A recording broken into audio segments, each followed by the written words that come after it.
በደቡብ ኢትዮጵያ ክልል ጋሞ ዞን ዘይሴ ወረዳ በመንግስት ታጣቂ ኃይሎች በተፈጸመ ጥቃት የ10 ሰዎች ሕይወት ማለፉን የገለጸው የኢትዮጵያ ሰብአዊ መብቶች ጉባኤ ኢሰመጉ ድርጊቱን በአስቸኳይ እንዲቆም ጥሪ አቅርቧል። ይህን መረጃ ይዘናል፣ እናካፍላችኋለን። የፖለቲካ ፓርቲዎች ውስጣዊ ያለመግባባት ለደካማ ተፎካካሪዎች ምቹ ዕድል ፈጥሯል ሲሉ ፖለቲከኛው ዶክተር ጌትዬ ትርፌ ተናግረዋል። የፓርቲዎች ውስጣዊ ያለመግባባት ለደካማ ተፎካካሪዎች ምቹ ዕድል ፈጥሯል ብለዋል። በሌላ መረጃችን ሰባተኛው ጠቅላላ ምርጫ መጠናቀቁንና ውጤት ይፋ መደረጉን ተከትሎ የነጻነትና እኩልነት ፓርቲና የመላው የሲዳማ ሕዝብ ዲሞክራሲ አንድነት ፓርቲ በምርጫ አጠቃላይ ሂደትና በምርጫ ቦርድ አሰራር ላይ ያላቸውን ከፍተኛ ቅሬታ ለአዲስ ማለዳ ገለጹ። ፓርቲዎቹም የምርጫውን ውጤት ተከትሎ ለቦርዱ አቤቱታ ማስገባታቸውንም ተናግረዋል። የቮይስ ኦፍ ኢትዮጵያን ቤተሰቦች ሰብስክራይብ ማድረጋችሁን እያስታወስናችሁ በዝርዝር ወደምንመለከታቸው ጉዳዮች እናልፋለን።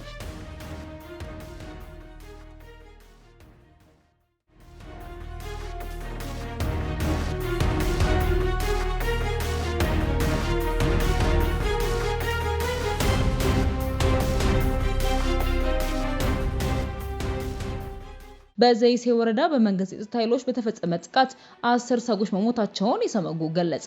በደቡብ ኢትዮጵያ ክልል ጋሞ ዞን ዘይሴ ወረዳ በመንግስት ታጣቂ ኃይሎች በተፈጸመ ጥቃት የ10 ሰዎች ሕይወት ማለፉን የገለጸው የኢትዮጵያ ሰብአዊ መብቶች ጉባኤ ኢሰመጉ ድርጊቱን በአስቸኳይ እንዲቆም ጥሪ አቅርቧል። ኢሰመጉ ዛሬ ሰኔ 25 በወጣው ጋዜጣዊ መግለጫ እንዳስታወቀው በዘይሴ ወረዳ በሚገኙ በተለያዩ ቀበሌዎች ውስጥ ከሰኔ 11 እስከ 22 2018 ድረስ በመንግስት ታጣቂ ኃይሎች በተፈጸመ ጥቃት የ10 ሰዎች ሕይወት አልፏል ብለዋል።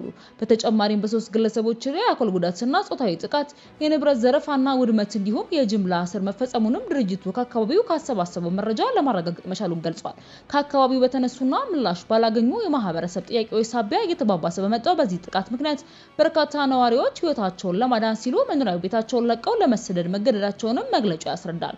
ኢሰመጉ ቀደም ሲል በየካቲት 2018 ዓ.ም በተመሳሳይ መልኩ ጥሪ አቅርቦ የነበረ ቢሆንም የሰብአዊ መብት ጥሰቱ አሁንም ተጠናክሮ መቀጠሉንም ገልጿል። ጉዳዩን አስመልክቶ ከ40 ምንጭ ዙሪያ ወረዳ አስተዳደር መረጃ ለማግኘት ያደረገው ጥረትም እስካሁን ባይሳካም ወደፊት ተጨማሪ ምርመራዎችን በማድረግና የወረዳውን ምላሽ በማካተት ዝርዝር መረጃዎችን ይፋ እንደሚያደርግ መሆኑን አስታውቋል። በመጨረሻም የኢትዮጵያ ሰብአዊ መብቶች ጉባኤ ኢሰመጉ የተለያዩ ጥሪዎችን አስተላልፏል።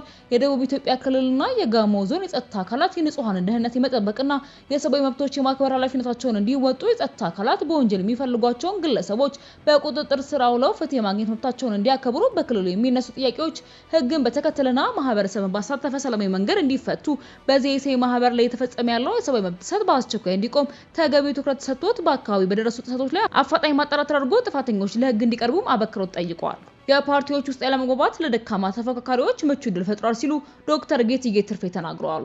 የፖለቲካ ፓርቲዎች ውስጥ ያለመግባባት ለደካማ ተፎካካሪዎች ምቹ ዕድል ፈጥሯል ሲሉ ፖለቲከኛው ዶክተር ጌትዬ ትርፌ ተናግረዋል። የአዲስ አበባ ዩኒቨርሲቲ መምህሩ ዶክተር ጌትዬ ይህንን ያሉት ከአሃዱ መድረክ ፕሮግራም ጋር በነበራቸው ቆይታም ነበረ። በኢትዮጵያ የሚንቀሳቀሱ የፖለቲካ ፓርቲዎች በሚገባቸው ልክ ባለመጠናከራቸው ዋነኛ ምክንያት የውስጥ መተማመንና የቅንነት ማጣት ነው ብለዋል። በቅርቡ በተካሄደው ሰባተኛው ጠቅላላ ምርጫ የተሰበሰቡና የተባበሩ ፓርቲዎች የፖለቲካ ችግሩን ለመፍታት የአቅም ማነስ ሳይሆን የኔነት ስሜት ማነቆ ሆኖባቸው ያሉት ፖለቲከኛው ይህም ፓርቲዎቹ ተጠናክረው እንዳይወጡ እንቅፋት መፍጠሩን አብራርተዋል። በተጨማሪም በአሁኑ ወቅት ፓርቲዎቹ በመግባባት እንዳይሰሩ ከሚያደርጋቸው ምክንያቶች መካከል የኮሚቴና ስልጣን ፈላጊዎች መብዛት ተጠቃሽ ናቸው። ይህ አካሄድ ሌሎች ደካማ ፓርቲዎች ምቹ ሁኔታ ፈጥሯልን ብለዋል። በጥቂት ፓርቲዎች ስብስብ የሚመጣ ጥምረት ውጤት እንደማያመጣ እንዲሁም ለአሰራር ችግር ያጋልጣል ብለው እንደማያምኑም ፖለቲከኛው ገልጸዋል። በእውነተኛ ትብብር አሁን ያሉት ከ10 በላይ ፓርቲዎች ተቀላቅለው ቢሰሩ ጥሩ አማራጭ መሆንና ለውጥ ማምጣት እንደሚችሉና ፓርቲዎቹ ካለፈው ምርጫ በመማር የውስጥ መተማመን መገንባት እንዳለባቸው ፖለቲከኛው በአጽንኦት ሰጥተውታል። የቮይስ ኦፍ ኢትዮጵያን ቤተሰቦች ሰብስክራይብ ማድረጋችሁን እያስታወስናችሁ ወደ መጪው ዘገባችን እናልፋለን።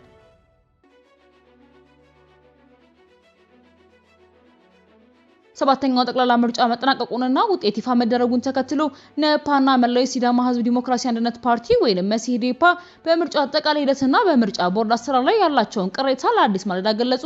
ፓርቲዎቹ ምርጫው ነጻና ፍትሃዊ እንዳልነበር በመጥቀስ ቦርዱ ያቀረቡትን አቤቱታ በተገቢው መንገድ አላስተናገደም ብለው ወቅሰዋል።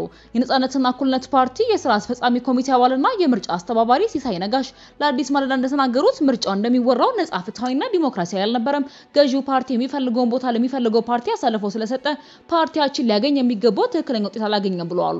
ይሁን እንጂ በምርጫው ሂደት ያጋጠሙትን ጥሰቶች በመገምገም ለቀጣይ ትግል ትልቅ ግንዛቤና ልምድ የተጨበጠበት በመሆኑ ሂደቱን እንደ አንድ ስኬት እንደሚቆጥሩትም ገልጸዋል። ፓርቲው ያለውን ቅሬታ በወቅቱ ቢያቀርብም ብሔራዊ ምርጫ ቦርድ ከገዢው ፓርቲ ጉያ ባለመውጣቱ ምክንያት ነገሮች ተሸፋፍነው እንዲቀሩ ተደርጓልም ሲሉ ወንጅለዋል።